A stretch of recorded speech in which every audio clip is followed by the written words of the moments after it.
आज हम तिसौरी बनावतनी। एकरा खातिर हम ले बनी मसूर के दाल, रात के भीगे के डाल देनी है। फूल गइल बा अच्छा से। एकरा के हम मिक्सी में अच्छा सा पेस्ट बना लेनी, एकदम पतला सा पेस्ट बनाए के बा।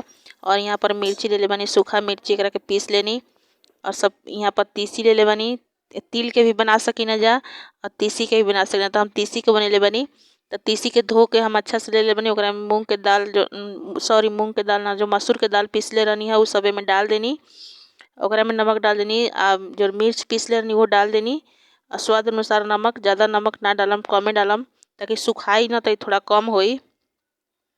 एकरा के अच्छा से हम मिला ले तनी। मिला के हम ज़्यादा ढीला मतलब रखे के बाद, ज़्यादा टाइट नहीं रखे के, ढीला रही तो अच्छा लगी, अच्छा भी होई। अगर के हम छोट छोट एकरा के हम सबटा बिछा के पार दे तनी। वीडियो अच्छा लगी तो लाइक शेयर सब्सक्राइब जरूर करम जा।